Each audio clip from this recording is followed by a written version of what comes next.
দেখে মুগ্ধ হয়ে যাবেন। সোহিনী যেভাবে গুঞ্জার চরিত্রটাকে করেছে, আমার মনে হয় না বাংলার অন্য কোনো অভিনেত্রী, আমি সম্মান জানিয়ে বলছি, এত ভালো করতে পারত। Thank you Sohini, thank you. How is the experience?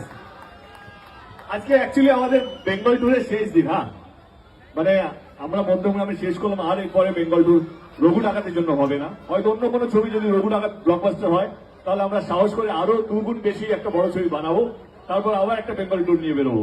কিন্তু আজকে আমাদের জন্য শেষ দিন। ও খাদানে ছিল না, ওর এটা প্রথম বেঙ্গল ট্যুর। তো খুব ইমোশনাল হয়ে পড়েছিল গাড়িতে, বাসের মধ্যে বলছিল হাউ ওয়াজ দ্য এক্সপিরিয়েন্স। এই যে 10-15, আরে দিচ্ছি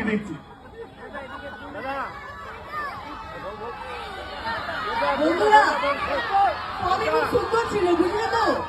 খাওয়া দাওয়াটা ভালো ছিল, মানে পেটটা তো ভালো রাখতে হবে আগে নাকি। যেখানে গেছি এত মেগাস্টারের জন্য মিষ্টি বাসের মধ্যে দিয়ে দিল, তো আমরা খেতে খেতে পুরো টুকটা করলাম। তো এত ভালো ছিল সব মিলিয়ে, যে বলার কোনো ভাষা নাই আমার। আর মেগাস্টারকে অনেক অনেক ধন্যবাদ জানাবো দুইটা চরিত্রটার জন্য।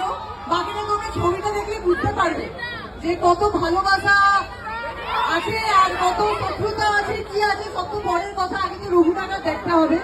আর আজকে দেবদাদা আমাকে ভালো বললো, আর দেবদাদার মুখে ভালো শুনতে কার না ভালো লাগে? ভালো লাগে তো।